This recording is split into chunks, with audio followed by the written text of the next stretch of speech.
Hello, welcome back to industries helping hands. मैं हूं निशांत और आज हम लोग मॉड्यूल नंबर 1 में स्टार्ट करने वाले हैं यूनिट नंबर 3। आपको याद होगा कि प्रीवियस जो हमारे लेक्चर थे जिसके अंदर हम लोगों ने यहाँ पर XAMPP सॉफ्टवेयर, उसके साथ साथ यहाँ पे MySQL सॉफ्टवेयर और PostgreSQL तीनों ही सॉफ्टवेयर को यहाँ पर इंस्टॉल किया था। आप लोग के मोस्ट कॉमन क्वेश्चन ये थे कि SQL पढ़ने के लिए हम लोगों को क्या तीनों सॉफ्टवेयर की यहाँ पे जरूरत पड़ेगी। तो यहाँ पर केवल आप एक सॉफ्टवेयर की हेल्प से भी आप यहाँ पे SQL को पढ़ सकते हो। लेकिन मेरा यहाँ ऑब्जेक्टिव है कि जब हम लोग यहाँ पर मॉड्यूल नंबर 1 पढ़ रहे हैं तो हम लोग पूरा के पूरा यहाँ पे फंडामेंटल जो है SQL का उसको यहाँ पर समझ सके। तो यहाँ पर आज मैं यूनिट नंबर 3 के अंदर जो है आज के सेशन में एक केस स्टडी के साथ आपको बताऊंगा कि हम लोग कैसे क्रिएट करेंगे एक डेटाबेस को, कैसे एक डेटाबेस को हम लोग यहाँ पर ड्रॉप करेंगे, टेबल बनाएंगे, वो भी एक एग्जांपल के साथ और केस स्टडी के साथ। इतना ही नहीं, हम लोग पूरे के पूरे अपने इस जर्नी में यहाँ पर तीनों सॉफ्टवेयर को यूज भी करेंगे SQL की लर्निंग जर्नी में, जिससे कि तीनों की तीनों सॉफ्टवेयर में आप यहाँ पे फेमिलियर हो जाएं और इंटरव्यू में क्रैक करने का आपका चांसेस बढ़ जाए। तो हम लोग सबसे पहले इस केस स्टडी को XAMPP सॉफ्टवेयर के साथ भी मैं आपको बताऊंगा, मैं आपको यहाँ पर MySQL सॉफ्टवेयर के साथ भी बताऊंगा और PostgreSQL के साथ भी आपको ये केस स्टडी जो है यहाँ पर बताऊंगा। तो चलिए ज्यादा समय न लेते हुए हम लोग स्टार्ट करते हैं आज का अपना ये सेशन। तो आज के इस सेशन को स्टार्ट करने से पहले मैं यहाँ पर आपको एक अपडेट दे दूं। यूनिट नंबर 3 हमारी 4 पार्ट में डिवाइडेड है 3.1, जिसके अंदर आज हम लोग यहाँ पर पूरी की पूरी केस स्टडी को डिस्कस करेंगे। टेबल और डेटाबेस क्या होता है ये मैं आपको एकदम बेसिक जो पॉइंट है ये मैं आपको यहाँ पे बताऊंगा। उसके बाद इसी केस स्टडी को हम लोग यहाँ पर 3.2 के अंदर, 3.3 के अंदर और 3.4 के अंदर सबसे पहले XAMPP सॉफ्टवेयर में, फिर MySQL सॉफ्टवेयर में, फिर PostgreSQL सॉफ्टवेयर में यहाँ पर डिस्कस करेंगे। वो भी यहाँ पर हम लोग GUI मतलब ग्राफिकल यूजर इंटरफेस के थ्रू भी यहाँ पर डेटाबेस और टेबल को बनाकर देखेंगे। उसके साथ ही साथ हम लोग यहाँ पर जो हमारे SQL का सिंटैक्स है उसकी हेल्प से भी यहाँ पर डेटाबेस और टेबल को कैसे बनाते हैं, कैसे क्रिएट करते हैं, ये हम लोग यहाँ पर सीखेंगे। और यदि अभी तक आपने हमारे व्हाट्सएप ग्रुप या टेलीग्राम चैनल को जो है ज्वाइन नहीं किया तो ज्वाइन कर सकते हैं। यदि आप यूट्यूब के अंदर हमारा वीडियो देख रहे हैं तो डिस्क्रिप्शन में आपको उसका लिंक मिल जाएगा। जो नए स्टूडेंट्स हैं मैं उनको बताना चाहता हूं कि आप सबसे पहले हमारे एंड्रॉइड एप्लीकेशन को इंस्टॉल कर लीजिए, जिसके अंदर आपको पूरा का पूरा लर्निंग मटेरियल मिल जाएगा। मैं नोट्स भी आपको प्रोवाइड करूंगा और आज जो भी चीज हम लोग पढ़ रहे होंगे सिंटैक्स, वो सारी चीजें आपको एंड्रॉइड एप्लीकेशन में मिल जाएगा, वो भी प्लेलिस्ट के साथ। और इसके अलावा भी आपको कोई भी डाउट है तो आप इस नंबर पर रीच आउट कर सकते हैं। इंडस्ट्रीज हेल्पिंग हैंड की टीम जो है आपकी हेल्प के लिए हमेशा अवेलेबल रहेगी। तो यहाँ पर हम लोग आगे बढ़ते हैं और स्टार्ट करते हैं आज के हमारे सेशन को, जो हमारा लेक्चर होगा 3.1। तो आप यहाँ देख सकते हैं मैंने केस स्टडी को यहाँ पर ओपन कर लिया है। आपको याद होगा इससे पहले जो हम लोगों ने CRUD जो प्रीवियस यूनिट में पढ़ा था, जिसका फुल फॉर्म होता है, C का मतलब होता है यहाँ पर क्रिएट करना, R का फुल फॉर्म होता है यहाँ पर रीड करना, और U का फुल फॉर्म होता है यहाँ पर अपडेट, एंड D का फुल फॉर्म होता है यहाँ पर डिलीट करना।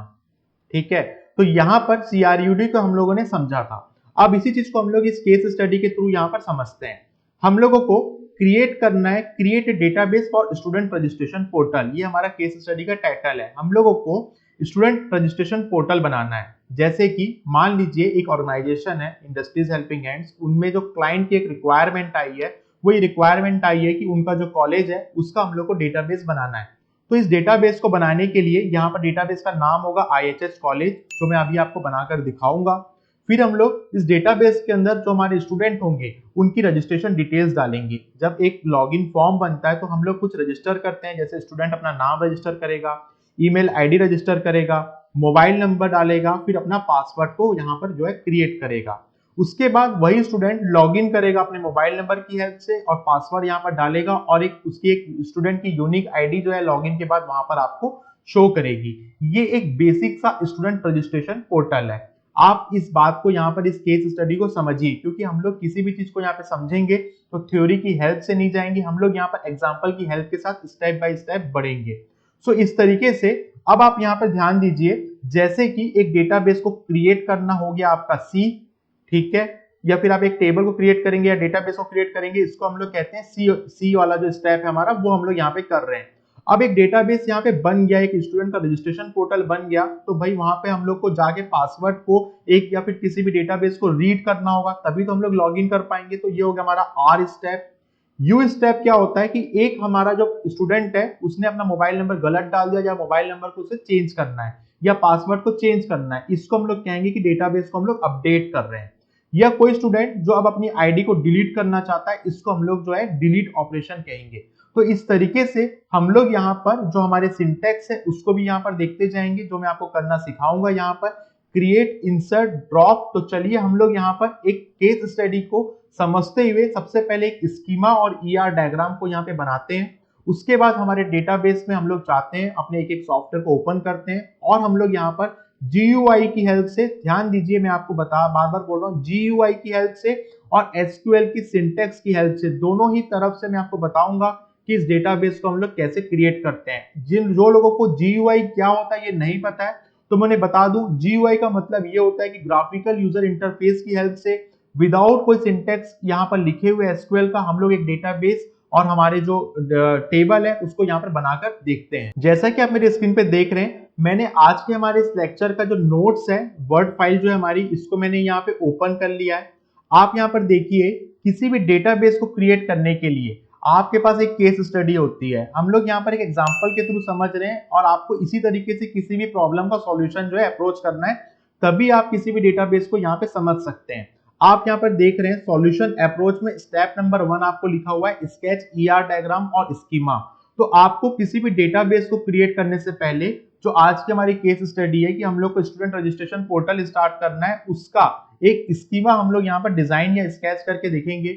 उसके बाद आप यहाँ पर देख सकते हैं, मैंने यहाँ पर एक ओरिजिनल सैंपल जो है ईआर डायग्राम डाला हुआ है कि यहाँ पर आपको जो ईआर डायग्राम जो होता है, स्कीमा या ईआर डायग्राम में दोनों में डिफरेंस क्या है। सबसे पहले हमारा जो है ये ईआर डायग्राम बनता है, जो आप देख रहे हैं लॉगिन बनेगा, लॉगिन के बाद आपके कॉलम्स कितने बनेंगे, यूजर का कौन कौन सी डिटेल्स यहाँ पर आपकी आएगी, mobile number, email ID, user का एड्रेस, उसके बाद रोल्स एंड रिस्पॉन्सिबिलिटीज क्या होगी यूजर की। तो उसके अकॉर्डिंग आप एक पूरा यहाँ पर जो है ईआर डायग्राम जो है उसको जो है यहाँ पर क्रिएट करते हो। उसके बाद आप क्या करते हो, उसके बाद आप इसी का, जैसे आप देख रहे हैं कॉलेज मैनेजमेंट सिस्टम का यहाँ पर सैंपल स्कीमा डायग्राम में आपको दिखा रहा हूँ ईआर डायग्राम के बाद, या फिर एक सैंपल जो स्कीमा जो है आप डायरेक्टली स्कीमा बना सकते हो या ईआर डायग्राम बना सकते हो। ये जो आपका स्कीमा है ना, ये नॉर्मल वर्ड फाइल में नहीं बना हुआ है, इसका एक सॉफ्टवेयर होता है, आगे चलकर मैं आपको बताऊंगा। इस सॉफ्टवेयर के थ्रू आप यहाँ पर पूरा की पूरा आपका जो डेटाबेस होगा उसका स्ट्रक्चर कैसे होगा, ये सारी चीजों को आप यहाँ पे बनाते हो। और जब आप इसको एक नॉर्मल GUI की इंटरफेस के थ्रू जो आप इसे बनाते हो, तो आपको इसका सिंटैक्स भी नहीं लिखना होता है, डायरेक्ट ये स्कीमा आप बना लेते हो और उसके बाद आप यहाँ पर पूरे के पूरे SQL सिंटैक्स को इस स्कीमा के अकॉर्डिंग कन्वर्ट कर लेते हो। तो एक ये जो है आगे चलकर हम लोग देखेंगे कि स्कीमा को हम लोग कैसे बनाते हैं। अभी हम लोग यहाँ पर समझ रहे हैं कि हमारा जो स्टेप होता है वो क्या होता है, क्योंकि आप इसमें नोटिस करिए, मान लीजिए कि आपके दिमाग में तो सब सारी चीजें जो है यहाँ पर क्लियर है, लेकिन जो हमारा मैनेजमेंट है, जो कॉलेज का मैनेजमेंट है, उसको समझाने के लिए आपको यहाँ पे एक डायग्राम प्रोवाइड करना पड़ेगा। और इस डायग्राम को प्रोवाइड करने के बाद ऐसे सॉफ्टवेयर्स भी हैं जिसमें इस डायग्राम की हेल्प से ही अपने आप जो हमारे जो डायग्राम है वो SQL के सिंटैक्स में कन्वर्ट हो जाते हैं, जो आगे चलकर जब मैं आपको टॉपिक पढ़ाऊंगा ईआर डायग्राम कैसे बनाते हैं, वहां पर मैं ये सारी चीजों को आपको बताऊंगा। अब हम लोग आगे बढ़ते हैं। एक बार हमारा ईआर डायग्राम या स्कीमा बन जाता है तो हम लोग क्या करते हैं, यहाँ पर जब हमारा स्कीमा बन जाता है तो हम लोग यहाँ पर जो हमारा डेटाबेस है उसे बनाना स्टार्ट करते हैं। तो आप लोग यहाँ पर देखिए, डेटाबेस का नाम यहाँ पे लिखा हुआ है, ये टेबल का नाम है। आपको पता है एक डेटाबेस के अंदर जो होता है टेबल होता है और टेबल में होते हैं बहुत सारे कॉलम्स और रो। उसके बाद यहाँ पर हम लोग करते हैं इंसर्ट डेटा। तो इस तरीके से हम लोग स्टेप बाय स्टेप इन सारी चीजों को यहाँ पर केस स्टडी को समझते हैं, जो आज की हमारी केस स्टडी है। उसके बाद आप स्टेप नंबर 3.1 यहाँ पर देख रहे हैं, ये आप स्टेप नंबर 3.1 के अंदर देख रहे होंगे, क्रिएट करना, सेलेक्ट करना, इंसर्ट करना और डिलीट करना। ये चारों ऑप्शन को हम लोग यहाँ पर SQL के सिंटैक्स कोड की हेल्प से यहाँ पर जो है देखेंगे। तो चलिए हम लोग एक बार अपनी केस स्टडी को यहाँ पर जो है रीड करते हैं। इस पे सारे के सारे सिंटैक्स और नोट्स के मटेरियल जो है मैंने यहाँ पर डाल दिया है, जो आपको पूरे की पूरे यूनिट में यहाँ पर जो है हेल्प करेंगे। तो चलिए मैं यहाँ पर जो है अपनी नोटबुक ओपन कर लेता हूँ। हम लोग यहाँ पर जो है केस स्टडी का एक स्कीमा बनाकर देखते हैं। आप देखिए यहाँ पर आपके पास जो है केस स्टडी जो है यहाँ पे शो हो रही है, जो मैंने अभी PPT में आपको दिखाया था। तो एक बेसिक सा स्कीमा हम लोग कैसे बनाते हैं एक केस स्टडी के थ्रू, इसको हम लोग यहाँ पर देखते हैं। तो आप यहाँ पर ध्यानपूर्वक देखिएगा। मैं सबसे पहले यहाँ पर कुछ जो पॉइंट्स है उसको ले लेता हूँ। यहाँ पर जैसे मान लीजिए मैंने एक रजिस्ट्रेशन जो है वो सेक्शन को यहाँ पर ले लिया है, इसको मैं थोड़ा सा सेंटर में ले आता हूँ। इसके बाद यहाँ पर मान लीजिए मैं इसको रजिस्ट्रेशन वाले सेक्शन को यहाँ ले लेता हूँ। किसी न किसी का यहाँ पे रजिस्ट्रेशन होगा तो लॉगिन भी होगा किसी न किसी डेटाबेस में, उसके कुछ यूजर्स होंगे, तो मैं यहाँ पर यूजर का सेक्शन बना लेता हूँ और उसके बाद इसको आगे चल के मुझे कुछ एडमिन जो है कुछ और एक्सेस देना होगा, उस सेक्शन को मैं यहाँ पे बना लेता हूँ। अब आप देखिए यहाँ पर मैंने जो है इस डायग्राम के अंदर रजिस्ट्रेशन जो है यहाँ पे रजिस्ट्रेशन बना लिया, यहाँ पे लॉगिन बना लिया, ये है हमारे यूजर का एक इनपुट हो गया और ये है हमारा एडमिन, ठीक है, और ये है हमारा फ्यूचर के अकॉर्डिंग हम लोग इसको कुछ रख लेते हैं सेक्शन को। अब इसके स्कीमा को आप समझिए कि ये जो एडमिन है, ठीक है, एडमिनिस्ट्रेशन जो हमारा है वो हमारा जो है रजिस्ट्रेशन के साथ भी कनेक्टेड होगा और यही जो है हमारा कनेक्टेड होगा हमारा लॉगिन के साथ, क्योंकि हम लोग को क्रिएट करेंगे जो डेटाबेस उसको रीड भी करना होगा लॉगिन के साथ साथ, और इस पे मल्टीपल कई सारे यूजर भी हो सकते हैं। तो इस तरीके से हम लोग एक ईआर डायग्राम को सबसे पहले थिंक करके बनाते हैं। मैं एक एग्जांपल आपको यहाँ पे बताना चाहता हूँ, इसीलिए मैं इन सारी चीजों को यहाँ पर आपके साथ डिस्कस कर रहा हूँ। अब आप देखिए रजिस्ट्रेशन जो है, इस रजिस्ट्रेशन के अंदर स्टूडेंट को अपना जो है नेम डालना होगा। आप देखिए यहाँ पर हमारे पास जो रजिस्ट्रेशन को हम लोग अभी टेबल क्रिएट करेंगे उसमें हम लोग स्टूडेंट का नेम डालेंगे, तो इसका जो नाम होगा ST, नीचे आपको यहाँ पर जो थोड़ा सा स्पेस देना है, उसके बाद यहाँ पर मैं नेम लिख रहा हूँ। तो एक हमारा फील्ड बन गया रजिस्ट्रेशन में स्टूडेंट का नेम। सेकेंड हमको रजिस्ट्रेशन में क्या लेना है, स्टूडेंट की ईमेल आईडी, तो यहाँ पर आपको स्टूडेंट की ईमेल जो है मैं यहाँ पर स्टूडेंट ईमेल लिख देता हूँ। आप देखिए मैं इसी के अकॉर्डिंग चल रहा हूँ जो हमारी यहाँ पे केस स्टडी है, जो स्कीमा जो मैं यहाँ पे डिजाइन करके आपको बता रहा हूँ। फिर हमको यहाँ पे मोबाइल नंबर लेना है स्टूडेंट का, तो रजिस्ट्रेशन में हम लोग क्या करेंगे, स्टूडेंट का जो है मोबाइल नंबर लेंगे। उसके बाद हम लोग यहाँ पर क्या करेंगे, रजिस्ट्रेशन के बाद साथ ही साथ यहाँ पर जो क्रिएट जो पासवर्ड है उसकी यहाँ पे फील्ड बनाएंगे, तो स्टूडेंट यहाँ पर क्रिएट करेगा अपना पासवर्ड। तो इसके साथ साथ हमारा क्या होगा, यहाँ पर एक रजिस्ट्रेशन स्टेप जो है कंप्लीट हो जाएगा। अब आप देखिए जो लॉगिन है, लॉगिन हमको कैसे कराना है। आप देखिए यहाँ पे स्टूडेंट लॉगिन जो लिखा हुआ है, मैं दूसरे नंबर की पेन से आपको हाईलाइट करता हूँ, यहाँ मोबाइल नंबर लिखा हुआ है और यहाँ पासवर्ड लिखा हुआ है। तो यहाँ पर लॉगिन में मेरे पास क्या होना चाहिए, यहाँ पर लॉगिन के समय जो मेरे पास होना चाहिए वो होना चाहिए मोबाइल नंबर। स्टूडेंट अपना मोबाइल नंबर डालेगा, उसके बाद यहाँ पे पासवर्ड डालेगा।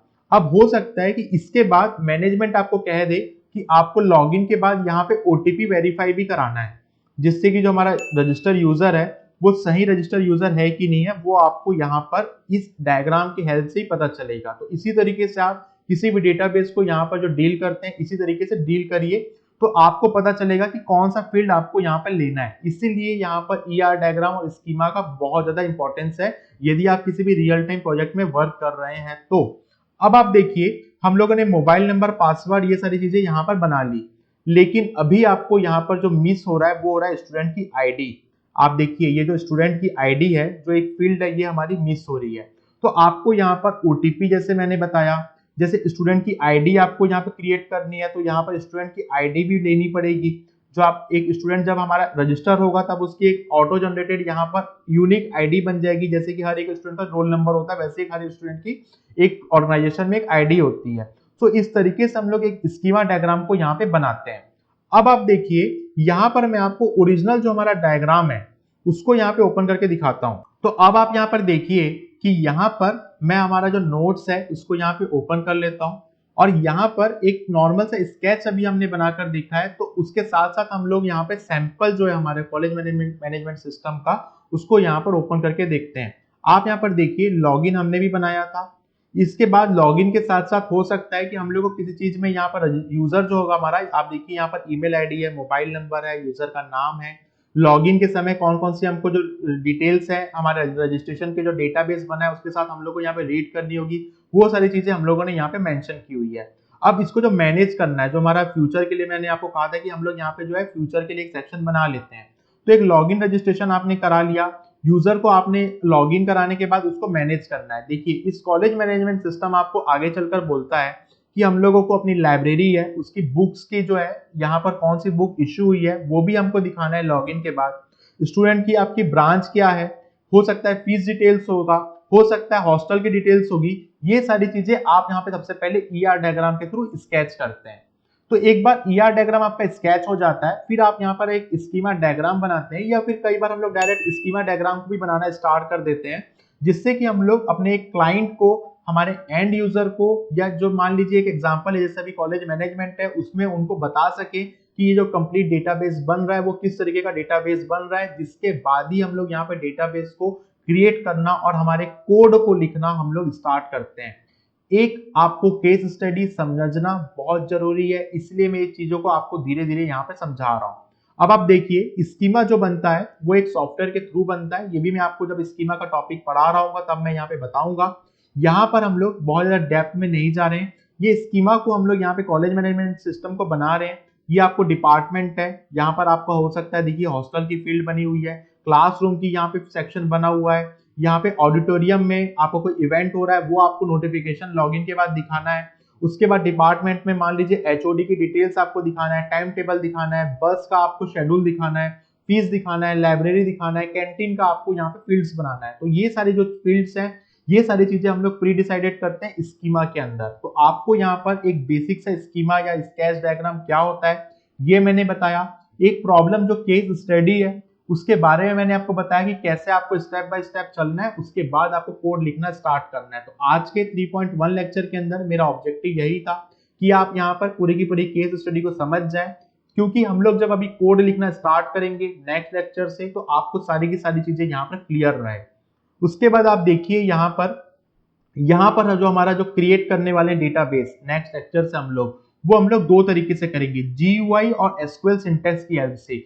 जीयूआई क्या होता है? ग्राफिकल यूजर इंटरफेस, जैसे कि हमारा XAMPP सर्वर है, जैसे कि हमारा MySQL है या PostgreSQL है। ये सारे जो सॉफ्टवेयर हैं या टूल्स हैं ये हम लोगों को प्रोवाइड करते हैं कि हम लोग किसी भी डेटाबेस को यहाँ पर विदाउट कोई एसक्यूएल का सिंटैक्स या मान लीजिए कोड लिखे बिना हम लोग डायरेक्टली भी इसको बना सकते हैं। तो मैं आपको दोनों मेथड के थ्रू यहाँ पे बताऊंगा। आपको यहाँ पे क्लियर होगा कि डेटाबेस जो है हमारा अलग होता है। डेटाबेस हमारा पहले बनता है, फिर उसके बाद हमारा एक टेबल बनता है, फिर उस टेबल में कॉलम्स बनते हैं, रोज हमारी इंसर्ट होती है, तब जाके एक हमारा कंप्लीट जो है यहाँ पर डेटाबेस रेडी होता है, हमारी फील्ड्स रेडी होती है। तो हम लोग मिलते हैं हमारे नेक्स्ट लेक्चर में। तो मैं यहाँ पर आपको एक बार शो करके दिखा देता हूँ कि नेक्स्ट लेक्चर में हम लोग हमारे XAMPP सॉफ्टवेयर की हेल्प से इसी डेटाबेस को यहाँ पर क्रिएट करेंगे एसक्यूएल सिंटैक्स की हेल्प से और जीयूआई की हेल्प से, जिसके साथ ही साथ हम लोग डेटाबेस में क्रिएट करेंगे, सेलेक्ट करेंगे, इंसर्ट करेंगे और डिलीट करेंगे। ये सारे के सारे सिंटैक्स मैंने यहाँ पे लिख दिए हैं, जो मैं आपको डिस्क्रिप्शन के साथ और एंड्रॉइड एप्लीकेशन में प्रोवाइड कर दूंगा। आप हमारे व्हाट्सएप ग्रुप के साथ, टेलीग्राम कम्युनिटी के साथ जुड़ जाइए, जो लोग भी इस वीडियो को यूट्यूब के अंदर देख रहे हैं। तो हम लोग मिलते हैं हमारे नेक्स्ट लेक्चर में, तब तक के लिए बने रहिए इंडस्ट्रीज हेल्पिंग हैंड्स के साथ।